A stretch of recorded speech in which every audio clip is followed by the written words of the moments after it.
Hey y'all, I'm Brooke Hoover, a Louisiana native, actor, writer, and comedian.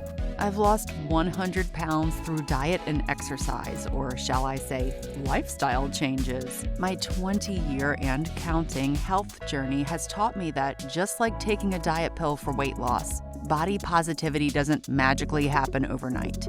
I'm working on regaining my self-esteem and rekindling my love affair with Cajun and Southern comfort food in a healthier way, all the while juggling eating as clean as I can, reestablishing myself in the entertainment industry, which, as we know, is historically fat-phobic, all the while showing my inner fat girl some love. That's fat with a PH. Pretty hot and tempting. Let me tell y'all a tale or two. When the yoga teacher told me, "Stand up, I've got to fix your yoga mat, it's driving me crazy," I told myself it was finally time to throw the towel in, even if it was complimentary and smelled like lemongrass essential oil.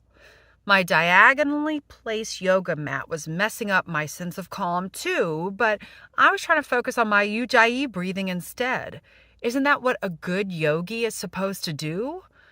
This yoga teacher's commentary defeated the reason why I was pursuing a yoga practice over the past 20 years, to get out of my own perfectionistic ways, zen out, and hopefully tone up a little. Since middle school, I sought out yoga, much like a hopeless romantic seeks out a relationship with someone they want so badly but will never have. The married man, the workaholic, or the bad boy who won't change his ways or move out of his parents' basement. I wanted something from yoga that it promised in theory: toned arms, a matchy-matchy Lululemon wardrobe, and genuine love for wheatgrass juice. I began my journey as a yogi when I was in middle school. It was offered as an elective to gym class, and I wanted nothing more than to avoid running the track outdoors in the Louisiana humidity. An added bonus was getting to change in a private bathroom instead of the dreaded locker room. That alone was the jackpot for this chubby girl whose gym teacher loved coming in to just check and see how y'all girls were doing from time to time. I loved listening to the voice of the Spanish teacher turned yoga instructor and the hum of the central air conditioning as I lay back and reclined butterfly, simultaneously looking at the bulletin board so I could learn how to conjugate verbs in Spanish. However, I soon realized I did not like the competitive vibe that was created by my arch nemesis, this super athletic mean girl who spent several months making fun of the way I walked. She was shaped like a stick and could do a headstand as easily as a bendable straw in a daiquiri that you can get at those drive-through daiquiri places. If you don't know what I'm talking about, you haven't spent much time in South Louisiana. My body, which was representing puberty and full effect, could barely do plow pose without farting, much less get me into a headstand. My teenage foray into the world of Om was joke fodder among this arch nemesis for months. But I didn't want to give up. I didn't want to hate yoga. I just blamed myself, moved on, and signed up for tinkling as my new elective instead. Tinkling. That's rhythmically jumping between two large sticks. Yes, that's a much better choice for a flat-footed fat kid. I actively pursued yoga again at the YMCA when I moved to Park Slope, Brooklyn after college. I thought it'd be a great way to build a sense of community in a new neighborhood. I imagined making friends with the locals, sipping almond milk lattes after class in yoga pants, attending dinner parties, munching on crudité in the living rooms of brownstones that had been in the family for years, talking about family vacations to Lake George, or making jokes about how Ithaca really was gorgeous. What I got instead were yogis who got grouchy when we had the hatha yoga teacher substitute for the vinyasa yoga teacher. Perish the thought. Yogis who would push you down on the staircase, rushing to get to the showers first. And one yogi who stopped class to single me out to tell me that my ujjayi breathing was all wrong. The self-conscious middle schooler in me said, "Let's get a swimming cap and head to the pool in the basement instead." I was still determined to find my zen and continue fighting the battle with yoga when I moved to Jersey City several years later. I joined this super bougie gym that I could only go to during the off-peak times because that was the only membership I could afford. They had multiple yoga classes a day, and I thought to myself, this is it. If this doesn't make me stick to yoga, I don't know what else will. I belonged to that gym for a full year before I mustered up the courage from doing cardio machines and swimming laps alone to actually set foot into an open level vinyasa class. I had already accepted the fact that I wasn't going to find a bestie while I was in extended side angle pose. The yogis who rushed into class, some of their heads buried in their smartphones, others actively avoiding making eye contact, they didn't faze me. This was my time for inner peace, dagnabbit. Instead, I let the yoga teacher who got bothered by crooked mats defeat me and translate in my head into, Brooke, your crooked yoga mat means you're a failure. So I stopped going to that yoga class. Then I stopped going to other yoga classes taught by other yoga teachers. And then I eventually stopped going to the gym completely. In the most zen-like way, it was only when I stopped fighting so hard that I began to feel at home with yoga. Our beloved senior Pomeranian Precious passed away, and I crept into this horrible, horrible funk. It was the first big death of someone close to me in a long time. And I usually pride myself on being like a strike me down, but I get back up again type of person. Not this time. I replayed Precious, the Pomeranian's last morning over and over in my head, wondering if the vet and my mom and my decision to put her to sleep was really the right choice. Precious had been betrayed in her distant past by former owners, and I felt like I was doing the same thing, even though logically I knew we were doing what was best for her. And after I hugged her lifeless little body goodbye, I allowed this difficult decision to consume me. I had no zest for life. These negative feelings trickled out elsewhere, and I started to feel stuck in my acting career as well. I wanted to make a change, but I didn't know quite what it was. I didn't even know how to make the first step.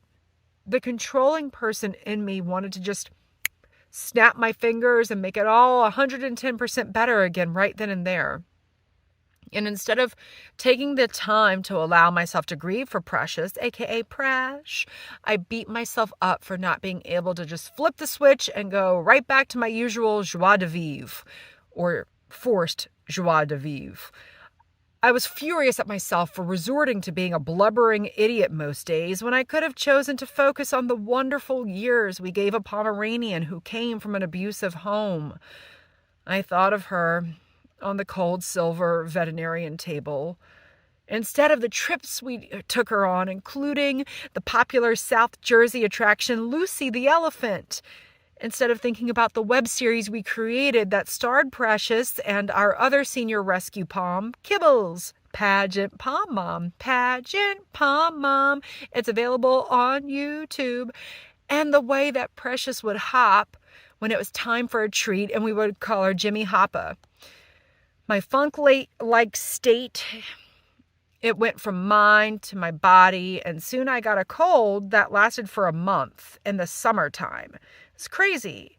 And as an actor, I'm accustomed to really listening to my body instead of always listening to my overcalculating mind. Get out of your head, get out of your head, get out of your head, Brooke. You know, that's what we say, that's what they say.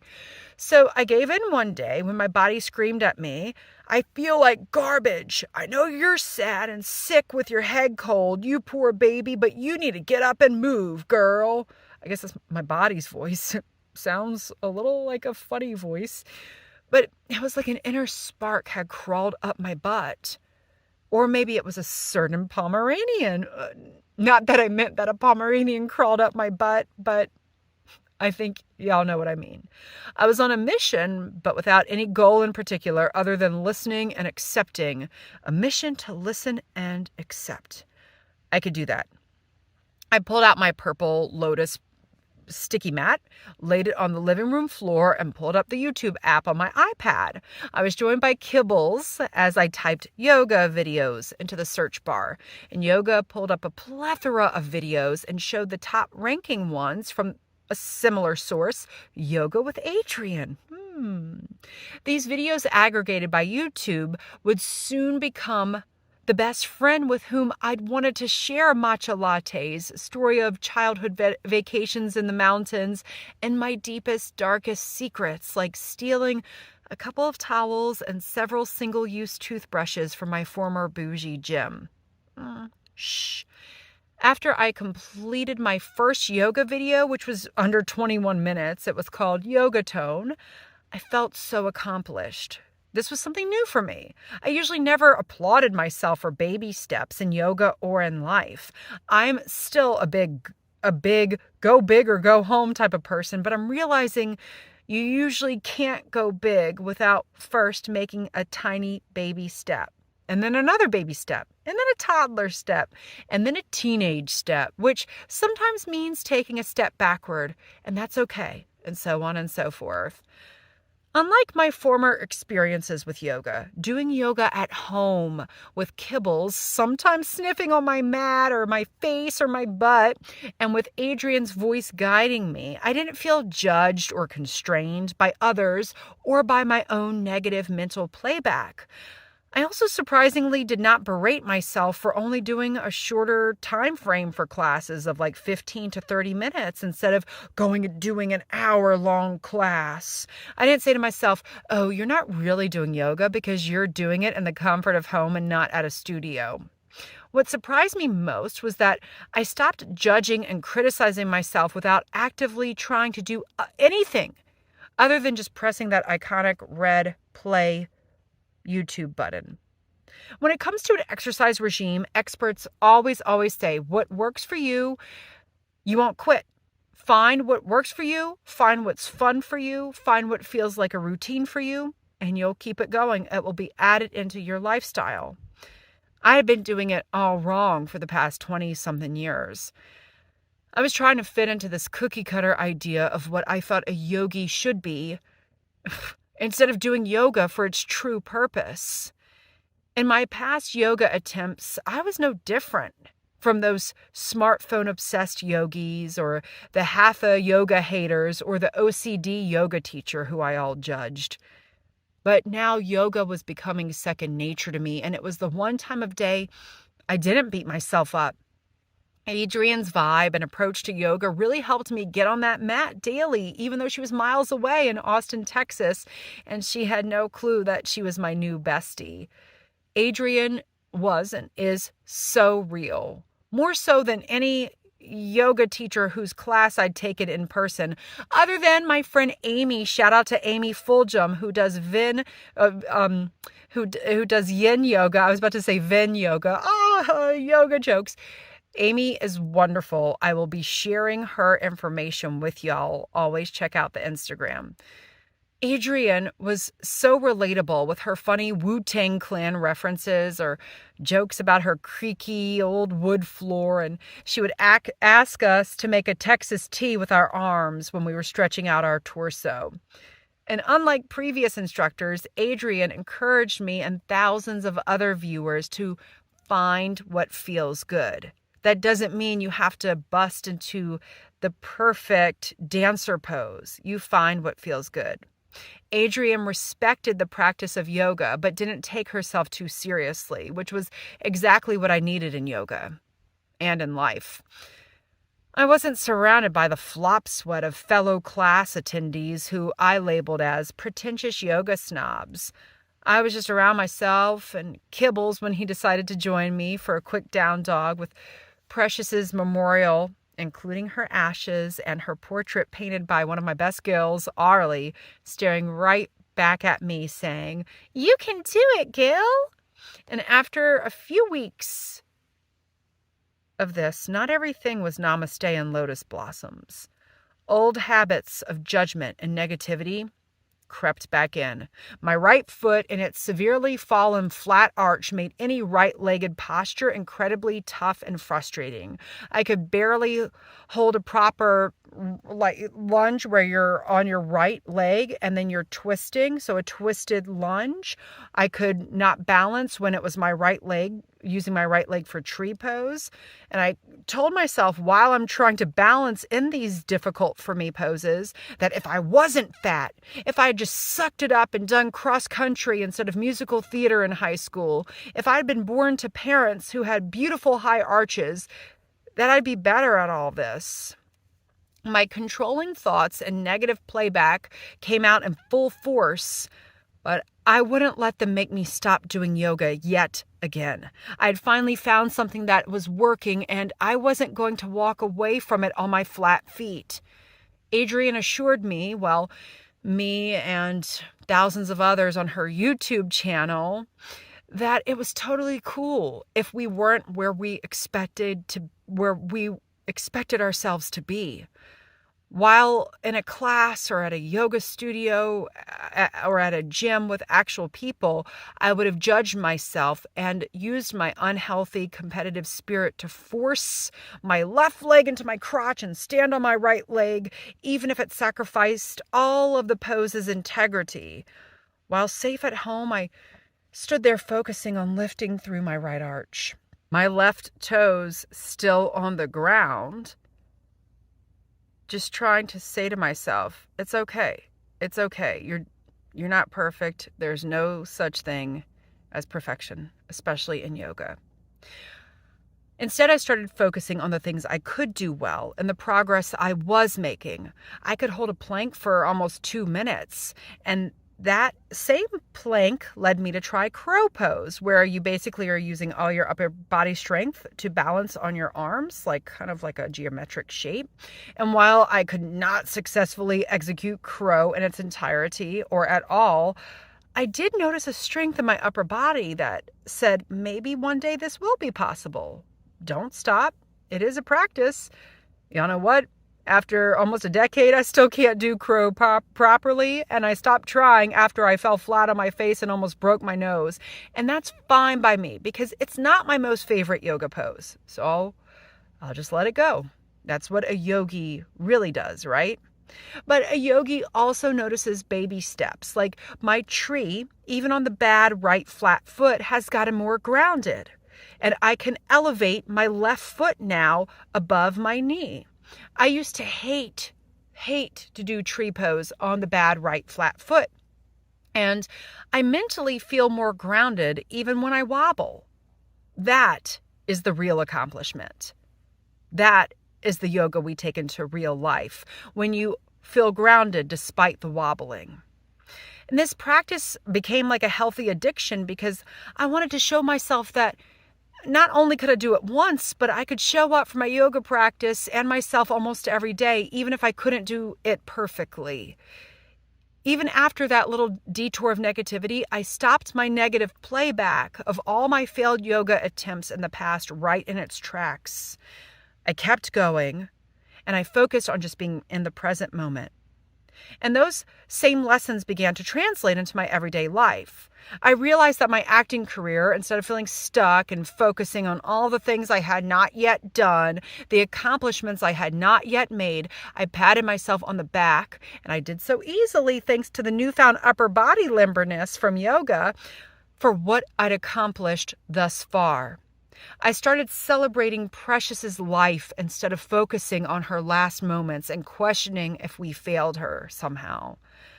I felt that I was now emotionally ready to adopt another rescue dog, and Kibbles was more than ready for a companion because my down dog wasn't the same as a real fluffy four-legged friend.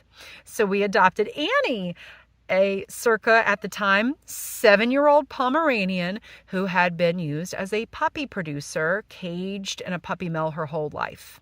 And thankfully, Positively Palms Rescue, now Peace, Love, and Palms, rescued her, and through them, she got her first taste of human kindness. But when we adopted her, she still had a long way to go on her road to rehabilitation, confidence, and trust. Life, you funny guy. Isn't that a metaphor for my own journey? For our own journeys? Annie feels most comfortable sitting on the couch in the living room watching me say cuss words while I practice inverted twists and balances. My least favorite twist was and still is the side lunge, the lunge on my right foot where I have to twist. It's also a great detox pose. So it's crucial. I love to detox the demons. If I had avoided that pose, if I had given up, I would have never seen Annie give me that infamous Pomeranian smile for the first time. She must have liked it when I was giving a frustrated look, or maybe I farted a little bit and it made her laugh. It was as if she was saying to me, I'm scared, I'm scarred, but I'm happy right here where I am right now. That's her voice. And I thought, I am too, Annie. I am too, girl. Annie and I have developed a bond over her simply being with me while I do my yoga practice. And that was 6 years ago, y'all. I don't know if this bond is because the shapes that I make sometimes remind her of her furry friends, or if she knows it's because we're both on a journey, that the journey won't ever end. It will be constant, and I'm okay with that. Adrian, Yoga with Adrian, says that's why we call it a yoga practice. So y'all, we adopted Annie 6 years ago to the day that this podcast launches. Hence, this episode, it's in honor of Annie and all of our furry friends out there who teach us life lessons. And Annie and I, all of us, we're both still learning, improving, fighting fear, but we're moving forward and being easy on ourselves along the way, trying to. And during that time, during the past 6 years, Kibbles passed away as well. But when I do yoga inside the house now, I can face one way and see Kibbles' portrait and memorial, and yes, ashes, and the memorial wall of Precious's. And regardless, I feel like somehow they either have my back. Sometimes, right when I'm getting a little too like Meshuggah, our other rescue dog, Archer, he joins in with my down dog and he'll hump my leg, and it gives everyone a good laugh, a much needed laugh. It's okay to laugh in yoga. So you hear people say all the time that yoga changed my life in so many aspects. Y'all, that's what I wanted from the get-go. I expected a life-changing, groundbreaking, mind-blowing gong sound every time I hit the mat. I wanted a new body, a Lululemon-clad squad, and perfect zen.